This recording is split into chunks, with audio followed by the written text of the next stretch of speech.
Welcome to Sneha TV. తాజా ఈ తెలుగు రాష్ట్రాల్లో ఉన్నటువంటి తాజా న్యూస్ చూస్తే ఆయనకిద్దరు ఆమెకు ముగ్గురు అనుసంధానంగా ఉంది. అసలు ఆయనకిద్దరేంటి ఆమెకు ముగ్గురు ఏంటి అనే విషయాన్ని మన దాసరి విజ్ఞాన్ గారితో మాట్లాడి తెలుసుకుందాం. ఏమండి, రాజ్ తరుణ్ ఇష్యూలో ఆయనకిద్దరు, మల్హోత్రా అనే అమ్మాయి, మాల్వి మల్హోత్రా, ఇంకో పక్కన ఈ అమ్మాయి పేరేంటి, లావణ్య.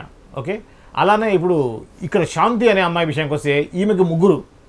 ఒకటి భర్త మదన్ మోహన్ అయితే, ఇంకొకళ్ళు సుభాష్ రెడ్డి, సంతకం పెట్టిన భర్త పేపర్ భర్త ఒకళ్ళు, తాళి కట్టిన భర్త ఒకళ్ళు, ఇంకొకళ్ళు పిల్ల తండ్రి భర్త ఒకళ్ళు అనేది మనం వింటా ఉన్నాం. ఆమెకి ముగ్గురు అని తెలుస్తూ ఉంది. ఇప్పుడు ఈ ఆయనకి ఇద్దరు ఆమెకి ముగ్గురు అనే ఈ ఎపిసోడ్ గురించి కొద్దిగా డీటెయిల్గా చెప్పండి. ప్రజెంట్ ఈ మధ్య కాలంలో అంటే ఎలక్షన్స్ అయిన తర్వాత చాలామంది అనుకున్నారు మీడియాకి ఏం పని లేదులే, చాలా ఛానల్స్ ఎత్తేస్తారు, ఏం ఉండవు వార్తలు, ఎలక్షన్స్ అయిపోయాక ఇంక రిలాక్స్ అవ్వండి అనుకున్నారు.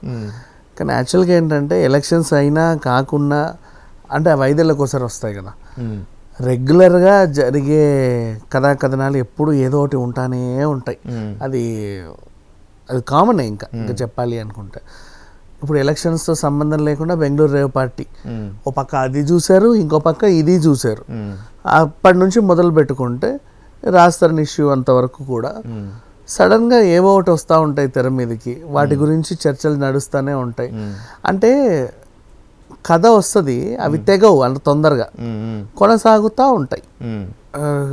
కథలో ఇంకో మలుపు, కీలక మలుపు, కొత్త కొత్త క్యారెక్టర్ల ఎంట్రీ, తర్వాత మళ్ళీ వాళ్ళు వెళ్ళిపోవడం, లాస్ట్కి ఏదో రకంగా దాని మీద బజ్ పోతుంది. అయ్యో రాజ్ తరుణ్ ఇష్యూ అయిపోయిందా, ఇంకేం లేవా అని ఇలా చూసే లోపల ఇంకోటి వస్తుంది.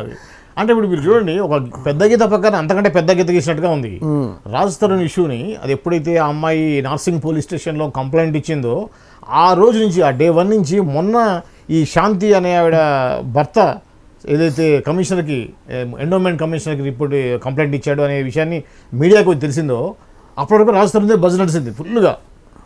రాజ్ తరుణ్, మాల్వి మల్హోత్రా, లావణ్య ఈ ఇష్యూస్, లావణ్య తరపు లాయర్లు, ఆమె సూసైడ్ చేసుకుందాం అనుకోవడం నడిచింది కదా. అవును. సో అది ఇమ్మీడియట్గా బ్రేక్ అయిపోయింది.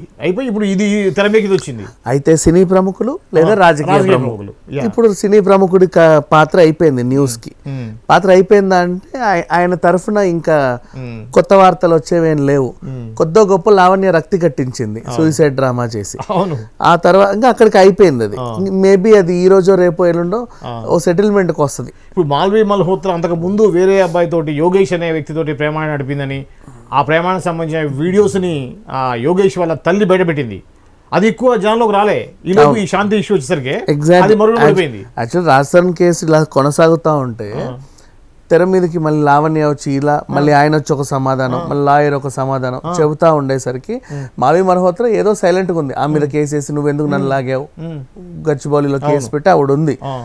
తెర మీదకి మళ్ళీ వాళ్ళ ఒక తరఫున ఒక ఆంటీ రావడం, ఆవిడ వచ్చేసి ఇగో చూడండి ఇవి అని పాత్రలు బయట పెట్టడం, అది ఇంకా లేస్తుంది అనే లోపు మీ వార్త చాలు ఇంకా అని చెప్పి కొత్త వార్త వచ్చింది. అందరు ఇటు కెమెరాలు పట్టుకొని ఇటు తిప్పారు, ఇంకా చాలని అయిపోయింది మీ ఇష్యూ. ఇక్కడ ఏంటి ఇంకా పెద్ద తలకాయ రాజకీయ, అయితే సినీ ప్రముఖుడు రాజకీయ ప్రముఖుడు, ఆ రాజకీయ ప్రముఖుడు ఓ నేతో లేకపోతే ఓ కార్యకర్త అయితే పర్లా, ముఖ్యమంత్రి తర్వాత ముఖ్యమంత్రి స్థాయి వ్యక్తి అనేసరికి అటువైపు తిప్పారు. పైగా లేటు వయసులో ఆయన చేసే ఘాటు ప్రేమ కథలు ఇవన్నీ బయటకు వచ్చాయి.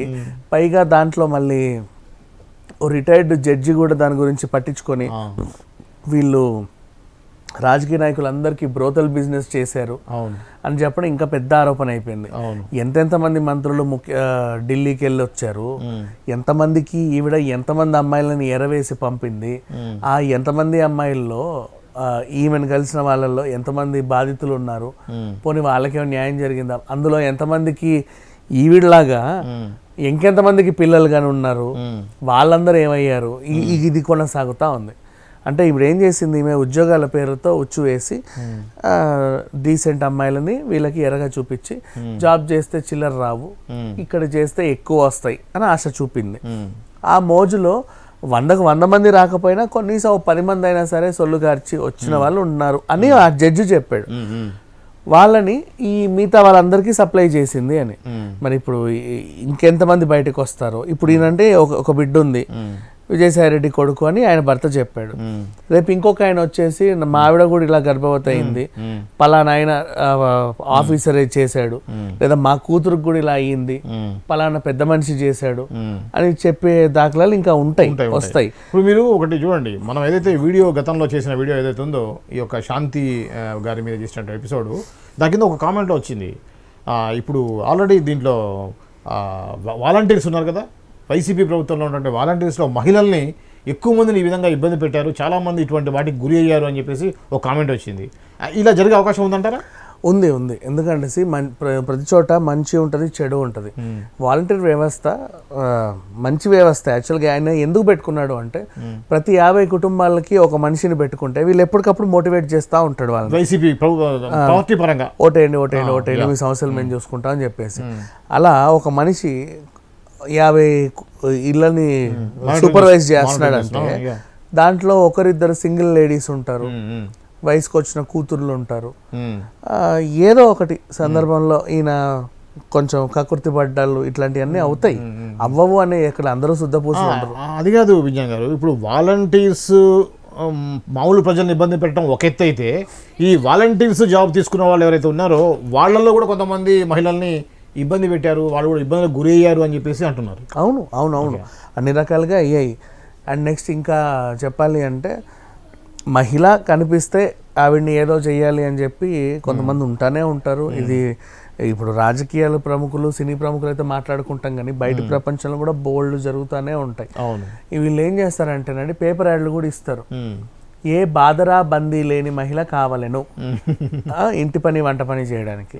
ఏ బాధరా బందీ లేని అంటే దాని అర్థం ఏంటి? ఎవరు పట్టించుకోవద్దు అని. అంతే కదా. అండ్ మహిళే కావాలి కేర్ టేకర్ గా, పెద్ద ఆయన్ని చూసుకోవడానికి, లేకపోతే ఇంటి పని వంట పని చేయడానికో. మీరు క్లాసిఫైడ్ యాడ్స్ చూడండి, బోల్డ్ వస్తాయి దాంట్లో. ఇంటి పని వంట పని చేయుటకు నెలకింత జీతం, ఏ బాధరా బందీ లేని ఒంటరి మహిళ కావాలను. ఒంటరి మహిళ ఎందుకు నీకు? ఆ ఒంటరి అబ్బాయి చేయడా పని నీకు? వాళ్ళు చేస్తారు కదా. ఒంటరి మహిళ ఎందుకు? నీలో ఏ దురుద్దేశం లేకపోతే. అయినా సరే అది యాడ్ లోనే అర్థమైపోతుంది మనలాంటి వాళ్ళకి, వీడికి ఏదో ఉంది అని. కానీ పాపం చూసి వెళ్ళే వాళ్ళు కూడా ఉంటారు, వాళ్ళు కూడా అక్కడ లొంగిపోతా ఉంటారు. రెగ్యులర్ గా బయట జరిగే వ్యవహారమే. ఇక శాంతి వ్యవహారం గురించి వస్తే విజయసాయి రెడ్డి వాళ్ళది, ఇప్పుడు నిజంగా అమ్మాయిలను ఒకవేళ సప్లై చేయలేదు, నాకు ఏమీ తెలియదు అనుకుంటే, లగ్జరీ మెయింటెనెన్స్ కూడా నేను ఆ మాత్రం చేయొద్దా అని అనుకుంటే, పాజిటివ్గానే తీసుకుంటే, వీళ్ళ ఆయన చేసే గొడవ ఏదైతే ఉందో, వీళ్ళ ఆయన అంటే ఇప్పుడు ఆయనకున్న అధికారం ఏంటో చెప్పనా? నీ పెళ్లి లీగల్గా రిజిస్టర్ అవ్వలేదు, అలాగని లీగల్గా విడాకులు తీసుకోలేదు.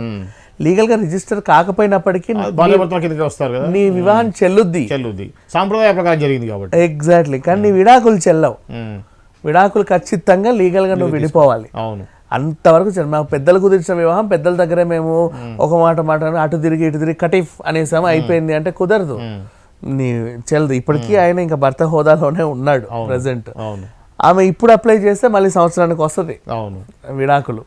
ఈలోపు ఆయన ఆమె మీద ఏమైనా మాట్లాడచ్చు. ఇప్పుడు నా భార్య అండి, నాకు న్యాయం చేయండి అని ఇప్పుడు ఆయన వైపే ఉంటుంది చట్టం అంతా కూడా. అంటే ఇప్పుడు నాకు అర్థం కాని విషయం ఏంటంటే, ఇప్పుడు ఆ మదన్ మోహన్ అనే వ్యక్తి శాంతి ఇద్దరు కలిసి మ్యూచువల్గా విడిపోదాం అనుకుని రాసుకున్నారని చెప్పారు. రాసుకున్నప్పుడు అది మ్యూచువల్ డైవర్స్ అయితే 6 నెలలు అయిపోద్ది కదా, ఎందుకు ఆ పని చేయలేదు? లీగల్గా చేసుకోలే వాళ్ళు. పెద్ద పంచాయతీ పెట్టేసి నా 3 పెద్ద మనుషులు కూర్చొని ఓకే నీకు ఈమెకి ఇక్కడ సంబంధం లేదు పో అనేసి. అది చెల్లవు. అంటే ఊర్లలో పంచాయతీలు అలాగే ఉంటాయి. వాళ్ళ గిరిజన తండా కదా, అక్కడ పెద్ద మనుషుల ప్రకారంగా వాళ్ళ ఆచారాల ప్రకారంగా ఏదో ఇప్పటికీ కూడా అన్ని విడాకులు చట్టపరమైతే కాలేదండి. ఇప్పుడు ఏజెన్సీ ప్రాంతాల్లో పెళ్లిళ్ళు రిజిస్టర్ అవ్వవు, విడాకులు రిజిస్టర్ అవ్వవు, అక్రమ సంబంధాలు అసలు తెలియని కూడా తెలియవు. అంతే కదా. వాళ్ళకంటూ ఊరుకో కట్టుబాటు, పెద్ద మనుషులు వాళ్ళ దగ్గర కనుసన్నల్లోనే మొత్తం ఊరు అంతా జరుగుతూ ఉంటది. ఇంకా సర్పంచులు కూడా లేని ఊర్లు బోల్డ్ ఉన్నాయి. సో అక్కడ ఇట్లాంటివే జరుగుతాయి. అలాంటి ఒక ప్రాంతానికి చెందినటువంటి మహిళ అని చెప్పుకున్నారు. కానీ మంచి స్థాయికి వచ్చింది, బాగా చదువుకుంది. ఆయన కూడా మంచి ప్రొఫెసరే హస్బెండ్.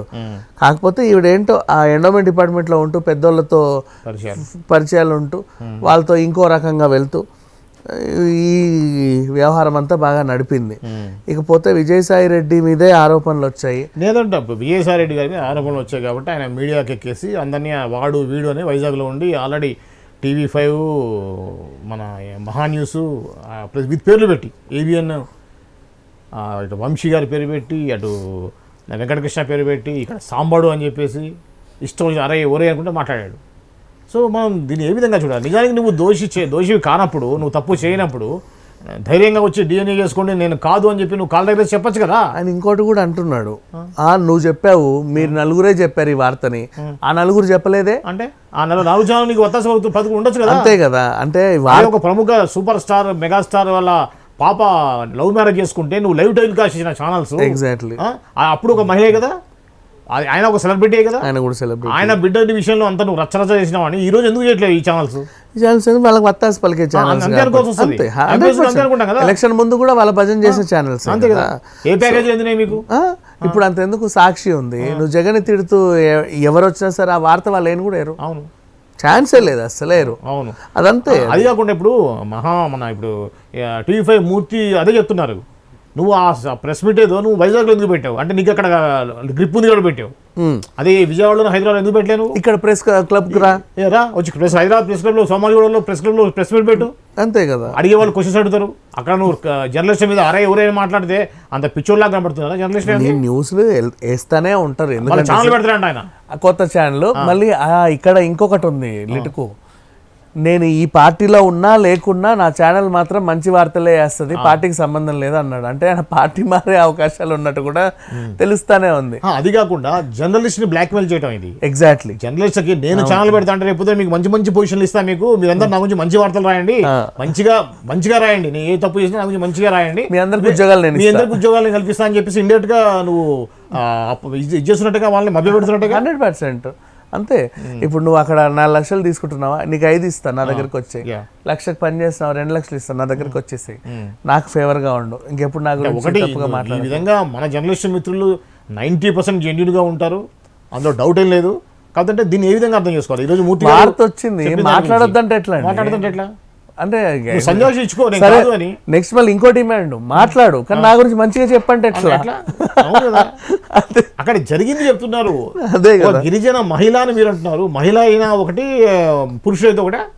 అంతే కదా. పురుషుడే, గిరిజన పురుషుడే కదా. మళ్ళీ ఈ ఎస్టీని అడ్డు పెట్టుకొని కూడా ఆయన దాన్ని ప్రొజెక్ట్ చేయాలని చూసాడు, వాళ్ళని రెచ్చగొట్టే విధంగా చేశాడు. మీ అందరికి అన్యాయం జరుగుతుంది, మీ క్యాస్ట్ అమ్మాయిని వాళ్ళు అవమానిస్తున్నారు, మీరు ఎందుకు ఖాళీగా ఉంటారు, ఊరుకుంటారా, వెళ్ళండి నన్ను రెచ్చగొడుతున్నాడు.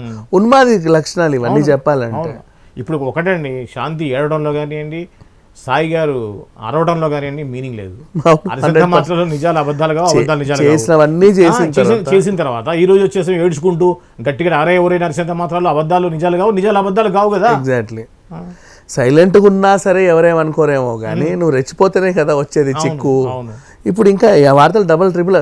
ఇంకా చెప్పాలంటే యాక్చువల్గా సరే నువ్వు శుద్ధ పూసవే, ఆమెకు నీకు ఎలాంటి సంబంధం లేదు, లేదని నేనే చెప్తా, DNA టెస్ట్ చేసి నాకు ఈ రిపోర్ట్ నువ్వే రికమెండ్ చేయి, నేను రెడీ అని, నేను సిద్ధమని. ఇప్పుడు మన ఇద్దరమే ఉన్నామని. లీగల్ ప్రొసీజర్ అంటే లేట్ అవుతుంది, నువ్వే ముందుకు వచ్చి కదా. ఏదైనా లీగల్ గా జరగాలి అంటే అది ఎప్పుడు 10 సంవత్సరాలనే తెగదది. నువ్వు నిజంగా తెలిసి ఇదండి నా DNA రిపోర్టు, ఇదిగో చూడు నా తప్పు లేదు, నా గురించి మంచిగా చెప్పండి, ఎందుకు చెప్పరు? అవునండి ఇదిగో రిపోర్టు, మేము చదివిన వార్త తప్పు, ఇది నిజం అని చెప్పొచ్చు కదా. డబల్ చెప్పచ్చు, అర్ధగంట చేసినప్పుడు గంట ప్రోగ్రామ్ చేసి చెప్పొచ్చు. ఎగ్జాక్ట్లీ. మంచిగా రిపోర్ట్స్ అని చూపించుకుంటూ కాదు డిఎన్ఏలో ఇతను దోషి కాదు అని తెలిసింది, ఇతని వల్ల తను కన్సీవ్ కాలేదు, కడుపులో బిడ్డకి తండ్రి కాదు అని చెప్పేసి గట్టిగా చెప్పొచ్చు, మనం అవుట్ అండ్ అవుట్ చెప్పొచ్చు. అంతగా నువ్వు DNA రిపోర్ట్ ఇచ్చినా కూడా నీ గురించి తప్పుగా ఎందుకు చెప్తారు? అప్పుడు కావాలంటే నువ్వు డిఫమేషన్ వేయచ్చు, నా రిపోర్ట్ ఉన్నా నా గురించి తప్పుగా చెప్తున్నారంటే నువ్వు డిఫమేషన్ కూడా వేయచ్చు. వార్త చెప్పొద్దు అంటావు, ఎంతవరకు కరెక్ట్? అదే చెప్పొద్దు అంట, వార్తలు ఆయన గురించి రాయొద్దంట. ఆ పాపం గిరిజన మహిళని బజార్కు లాగుతారా మీరు మనుషులేనా తిడుతున్నాడు. నాకు అదే అనిపిస్తుంది, ఇప్పుడు మహిళా చట్టాలలాగా పురుష చట్టాలు రావాల్సిన అవసరం ఉంది. పాపం అతను ఇప్పుడు ఇక్కడ న్యాయం జరగాల్సింది పలానా ఎస్టీ అబ్బాయికి, అబ్బాయికి నువ్వేమో ఎస్టీ అమ్మాయి అన్యాయం అవుతుంది అంటున్నావు. అవును. మరి అక్కడ కూడా అతనే కదా. అవును. సో ఈ వ్యవహారం ఇది ఎన్నాళ్ళు కొనసాగుతుందో తెలియదు. అంటిల్ అండ్ అన్లెస్ ఆయన డిఎన్ఏ రిపోర్ట్ వచ్చే వరకు.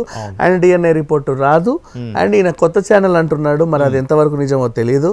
ఎట్లా అంటే మేము త్వరలో ఒక వెబ్ సిరీస్ తీస్తాము, అందులో నిజ నిజాలు చెప్తాము, మా గొడవలు ఏమి లేవని మంచి ఫ్యామిలీ అన్నట్టుగా ఆ వెబ్ సిరీస్ రాదు. ఈయన టీవీ ఛానల్ కూడా వచ్చే అవకాశం లేదు. ఇకపోతే వీళ్ళ వ్యవహారం మాత్రం 100% డిఎన్ఏ టెస్ట్ వస్తేనే తెలుస్తుంది, లేదంటే తెలియదు. ఓకే, ఇది అండి ఏదైతే ఇప్పుడు ఆల్రెడీ రాజ్ తరుణ్ అలానే శాంతి మేడం గారు సంబంధించినటువంటి ఆయనకి 2 ఆమెకి 3 ఎపిసోడ్ సంబంధించిన వివరాలు. మరో అంశంతో మళ్ళీ కలుద్దాం. అంతవరకు చూస్తూనే ఉండండి Sneha TV. Sneha TV, please like, share and subscribe Sneha TV.